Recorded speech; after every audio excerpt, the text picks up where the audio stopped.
Hello दोस्तों, आपके अपने YouTube channel JB classes by Pramod sir पे आप सभी का बहुत स्वागत है। दोस्त, जैसा कि हमने पिछले 2 वीडियो अपलोड कर चुका है सोशल साइंस का, इकोनॉमिक्स का, सब्जेक्टिव प्रश्न का, ठीक है।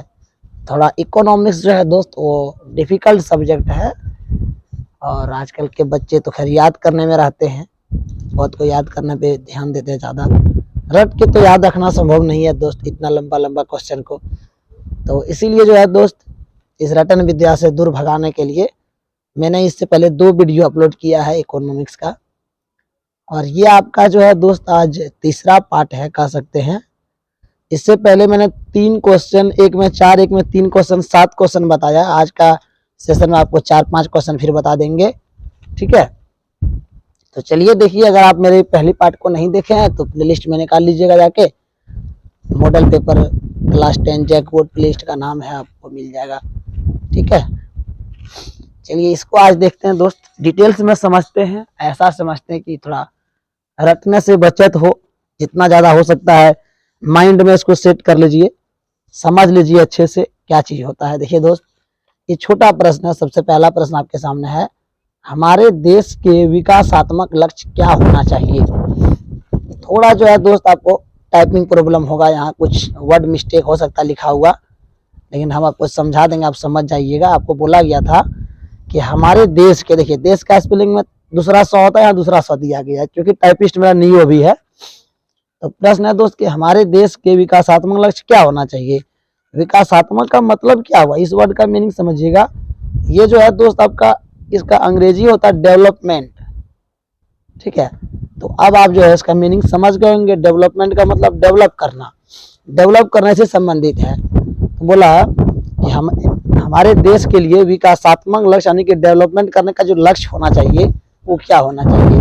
देखिए इसका जवाब है, ऐसी परिस्थिति उत्पन्न करना। मतलब क्या करना होगा, अगर हम देश को डेवलप कराना चाहेंगे तो हमको क्या करना चाहिए, ऐसी परिस्थिति हमको उत्पन्न करना चाहिए, ऐसा कंडीशन लाना चाहिए जिससे क्या होगा दोस्त, जो लोगों में अपनी प्रतिभा, ये प्रतिभा है, जो लोगों में अपने क्या करे, प्रतिभा के अनुसार आर्थिक तथा सृजनात्मक जीवन जीने की क्षमता प्रदान करे। मतलब हमको क्या करना चाहिए, ऐसा स्थिति तैयार करना चाहिए देश के लिए जिससे क्या हो कि लोगों में उनकी प्रतिभा और सृजनात्मक क्षमता के अनुसार, मतलब जिनका जिस तरह का प्रतिभा है। इसका मतलब ये हुआ दोस्त कि जैसे मान लिया जाए, हम लोग आजकल देखते हैं कि कोई ग्रेजुएशन करके भी आजकल मतलब छोटा मोटा काम उनको करना पड़ जाता है। आप लोग बहुत अच्छे सुने होंगे कि कोई बीए करके पकौड़े बेच रहा है। तो मतलब देखिए वो बीए किए हुए तो उनका प्रतिभा नहीं है पकौड़ा बेचना, बशर्ते वो क्या कर रहे हैं, मजबूरी में बेच रहे हैं। तो अगर हम अपने देश को डेवलप कराना चाहेंगे तो हम लोग को क्या करना चाहिए, ऐसा प्रतिभा तैयार करना चाहिए, ऐसा स्थिति तैयार करना चाहिए कि लोगों का जो प्रतिभा है उस अनुसार से वे काम कर सके। ऐसा नहीं कि कोई बीए करके भी छोटा मोटा काम करके जिंदगी जी रहा है। कोई बीए किया, कम से कम उनको उस लायक काम मिलना चाहिए जो बीए के स्टूडेंट को, उस तरह का डिग्रीधारी व्यक्ति को अच्छा लगे। तो यही चीज बोला गया है, ऐसी परिस्थिति उत्पन्न करना जो लोगों में अपनी प्रतिभा के अनुसार आर्थिक तथा सृजनात्मक जीवन जीने की क्षमता प्रदान करे। ऐसा स्थिति देश में हम तैयार करें, ऐसा कंडीशन तैयार करें जो लोगों को क्या करे, उसकी इच्छा के अनुसार, उसकी प्रतिभा के अनुसार काम मिल सके उसको। तो ये था पहला क्वेश्चन था दोस्त कि हमारे देश के विकासात्मक लक्ष्य क्या होना चाहिए। तो लक्ष्य ये होना चाहिए कि हम ऐसी स्थिति हम लोग तैयार करें जिससे जिस लेवल का प्रतिभा आदमी के अंदर में है उस लेवल का वो कार्य कर सके, उस स्तर का वो काम कर सके और अपना जीवन यापन जी सके, तो ही हमारा देश विकास कर सकता है, ठीक है। आगे है दोस्त, भारत में उपभोक्ता आंदोलन की शुरुआत किन कारणों से हुई। अब आपके पास प्रश्न आता है कि भारत में जो है उपभोक्ता आंदोलन, ये आपका सेकंड क्वेश्चन है। भारत में जो है दोस्त उपभोक्ता आंदोलन की शुरुआत किन कारणों से हुई, भारत में उपभोक्ता आंदोलन कैसे आया, ठीक है। तो उपभोक्ता आंदोलन क्या है, तो हमने जो है दोस्त आपको पिछले पार्ट वाला में बताया था उपभोक्ता क्या होता है, उपभोग क्या होता है, उपयोग क्या होता है, उसके बारे में आपको हम पिछले पार्ट में बता दिया था। उपभोक्ता क्या होता है दोस्त, यहाँ पे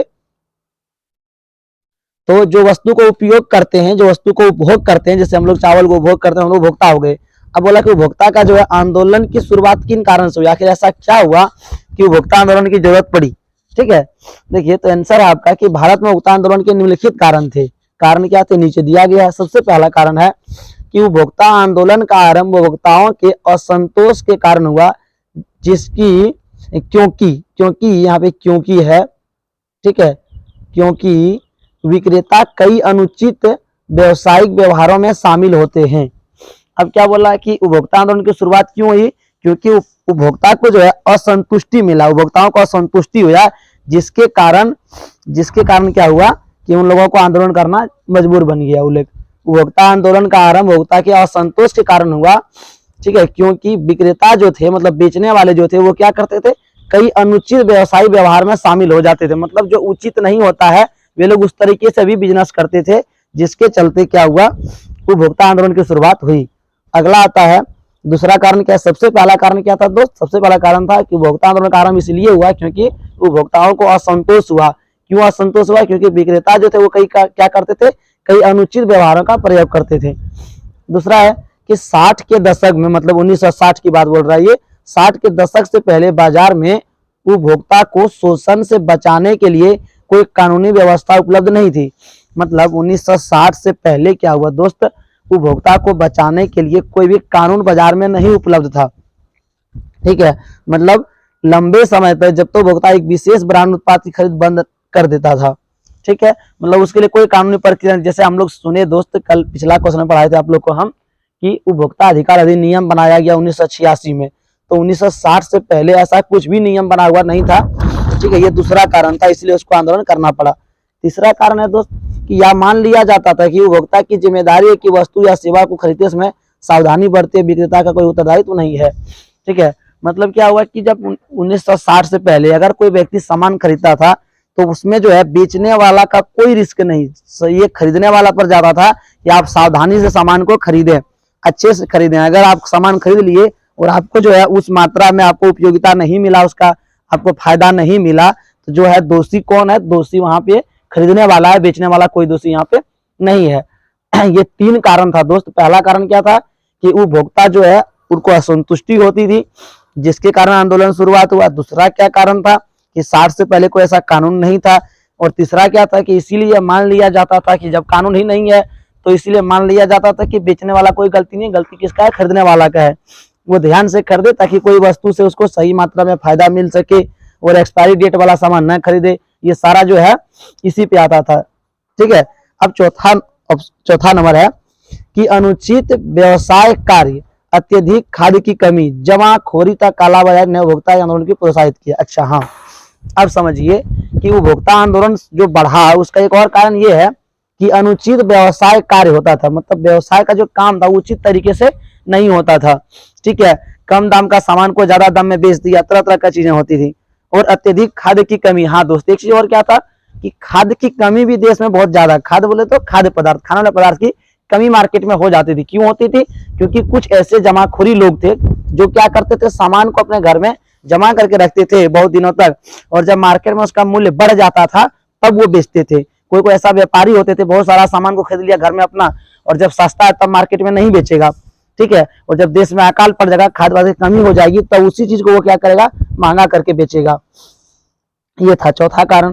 पांचवा कारण है कि हाल ही में भारत में उपभोक्ता आंदोलन की संख्या में भारी वृद्धि हुई। ठीक है, ऐसा इसीलिए हुआ क्योंकि व्यापारियों द्वारा उपभोक्ता के शोषण के अनेक मामले सामने आए। विभिन्न उपभोक्ता आंदोलन की प्रक्रिया ने भारत सरकार को उपभोक्ता सुरक्षा अधिनियम पारित करने पर मजबूर कर दिया।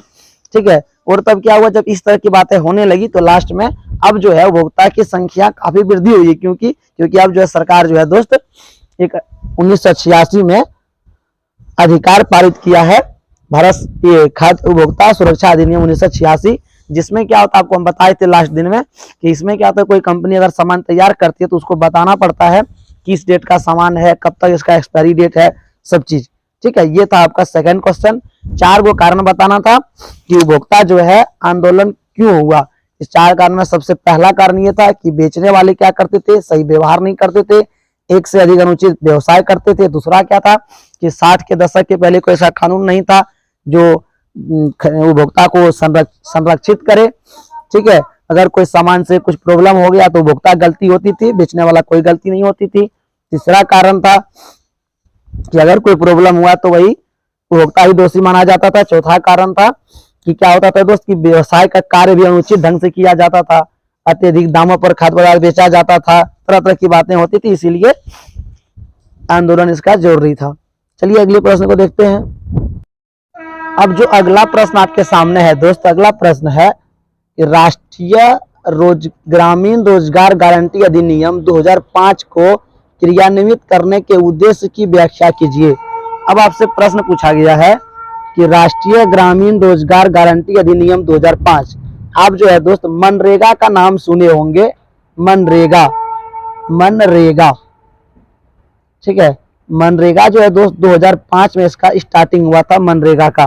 तो आपके सामने प्रश्न है कि जो मनरेगा है यानी कि राष्ट्रीय ग्रामीण रोजगार गारंटी अधिनियम 2005, इसको क्रियान्वित करने के उद्देश्य की व्याख्या कीजिए। मनरेगा क्यों बनाया गया, मनरेगा क्यों चलाया गया, इसका क्या उद्देश्य था।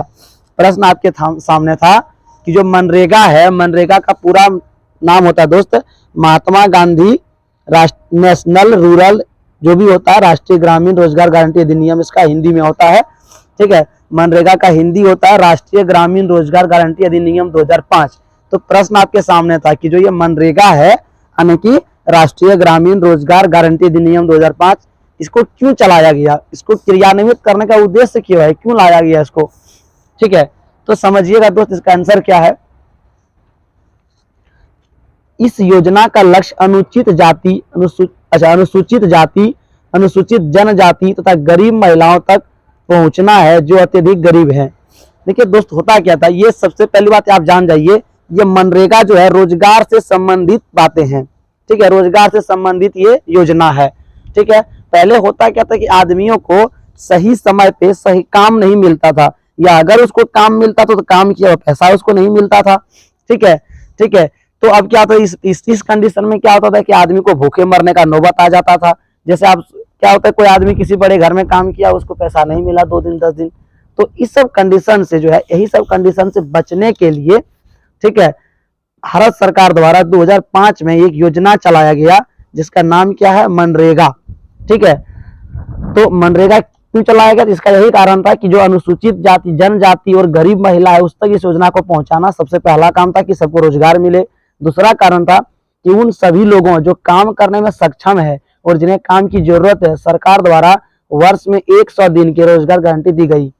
मतलब जो व्यक्ति काम करने में सक्षम है उनको कम से कम 100 दिन रोजगार देने की गारंटी सरकार द्वारा की गई। सरकार अपने फंड से काम देगी, गांव में सड़क बनवाना, तालाब बनवाना, कुछ भी ऐसी काम देंगे सरकार जिनसे कि उनको क्या हो, कम से कम 100 दिन का काम मिल जाए, ठीक है।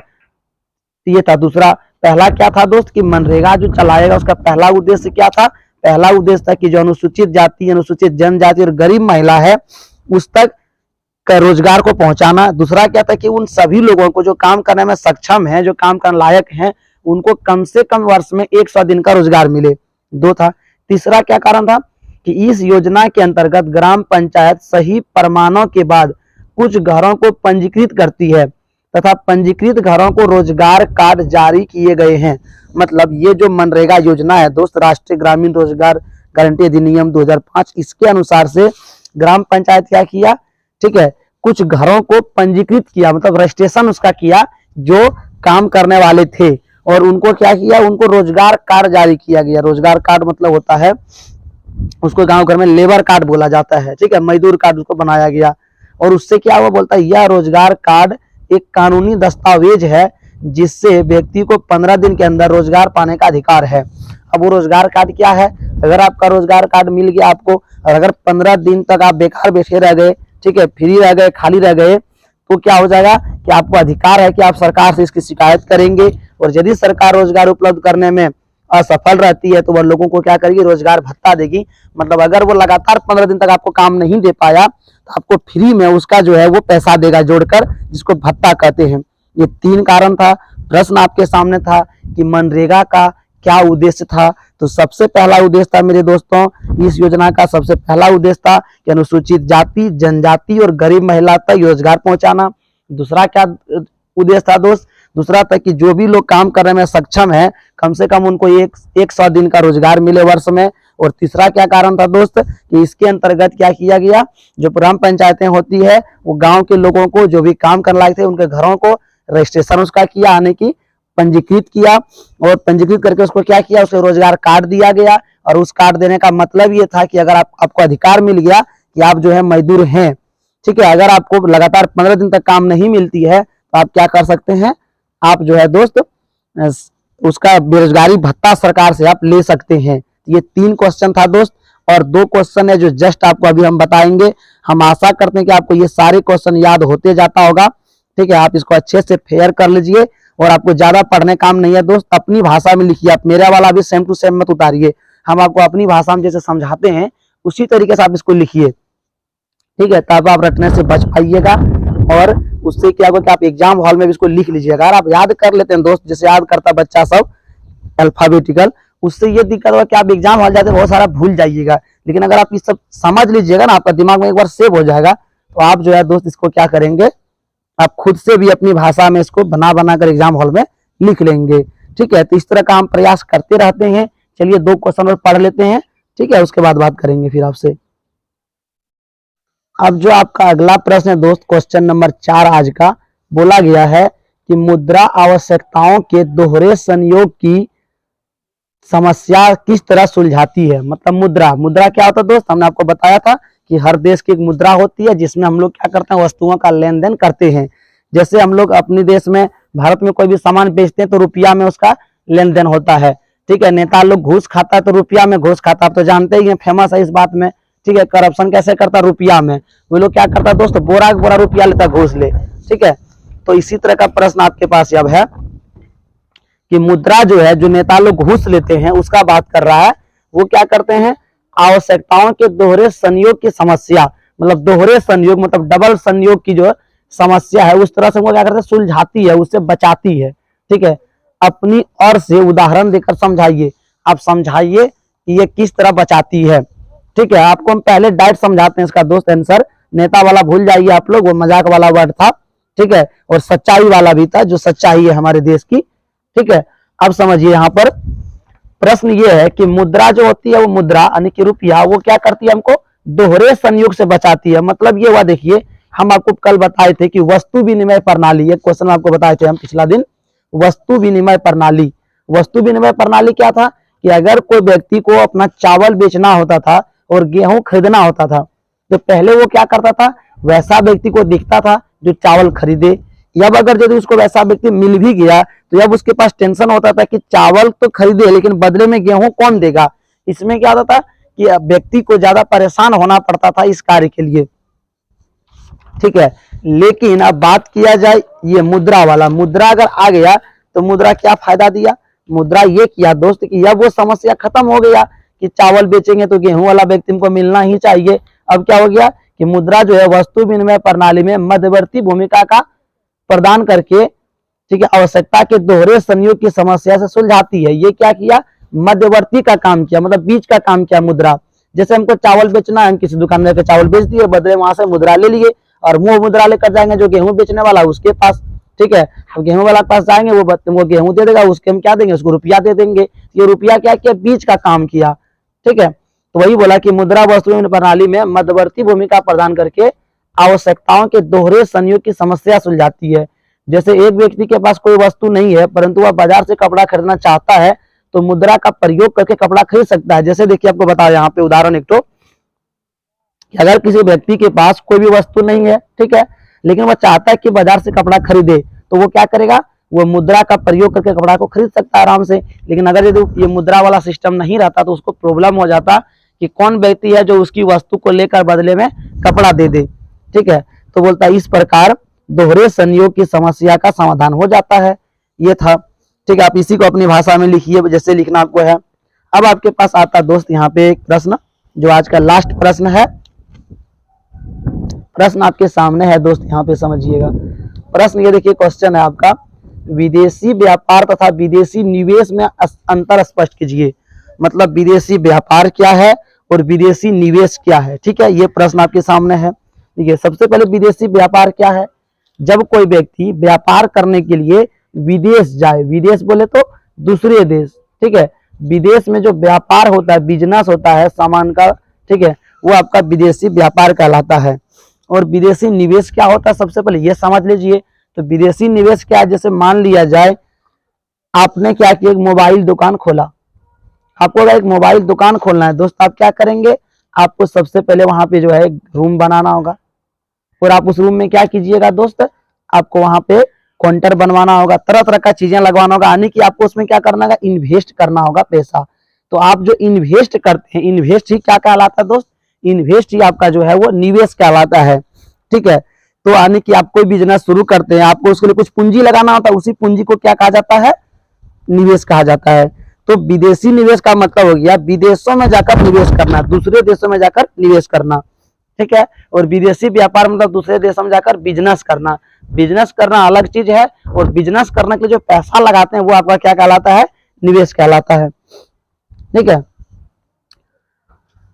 तो आप प्रश्न आपके सामने था कि दोनों में अंतर क्या है। देखिए, जब भी आप अंतर लिखिए, बीच में कॉलम बनाइएगा ऐसे करके, एक साइड में विदेशी व्यापार, एक साइड में निवेश लिख के आपको आंसर लिखना है। यहाँ पर आपको हम एक साथ ऊपर नीचे लिख दिए हैं, क्योंकि बहुत फास्टिंग टाइपिंग हो रहा था, आज कॉलम बनाने में देर लग रही थी, और हमको आपके सामने वीडियो आज लाना जरूरी था, क्योंकि कल हम नहीं लाए थे। और दूसरा कारण ये भी एक है, इसीलिए बहुत सारा गलतियां भी इसमें आपको मिलेगा, क्योंकि बहुत फास्टली टाइपिंग हुआ, न्यू टाइपिस्ट मेरा भी है। ठीक है, तो प्रश्न आपके सामने कि विदेशी व्यापार और विदेशी निवेश। देखिए, विदेशी व्यापार के बारे में क्या बोला कि विदेशी व्यापार विश्व बाजार को एकीकरण में मदद करता है। विदेशी व्यापार क्या करता है, विदेशी बाजार का एकीकरण करता है, मतलब सभी बाजारों को एक कर देता है। भारत की जो बाजार है, चीन का जो बाजार है, सबको एक कर दिया, इसको एकीकरण कहते हैं। ये विदेशी व्यापार का पहला बात है। ठीक है, फिर है कि विदेशी व्यापार जो है घरेलू बाजारों या अपने देश के बाजार से बाहर के बाजार में पहुंचने के लिए अवसर प्रदान करता है। और विदेशी व्यापार क्या करते हैं, सबसे पहले पूरे विश्व की बाजार को एक करते हैं। दूसरा क्या करते हैं कि अपने बाजार से बाहर निकलकर दूसरे बाजार में पहुंचने का हमको मौका देती है। इमेज कीजिए दोस्त कि अगर चीन का कोई कंपनी यहाँ लाकर चीन का कांटी नहीं बेचता, चाइनीज कांटे जो यूज करते हैं, तो हम लोग क्या उस सामान को कभी देख पाते, और यानी कि उस बाजार से कभी हम रूबरू नहीं हो पाते, उस बाजार के बारे में नहीं जानते कि चीन में कैसा कांटी होता है, या जो भी चाइनीज बल्ब आप यूज करते हैं, चाइनीज मोबाइल यूज करते हैं। तो ये विदेशी व्यापार क्या करता है, तो सबसे पहले पूरे विश्व की बाजार को ये करता है। दूसरा क्या करता है, तो विदेशी व्यापार जो है घरेलू बाजार या अपने देश के बाजार से निकलकर बाहर के बाजार को भ्रमण करने का मौका देती है।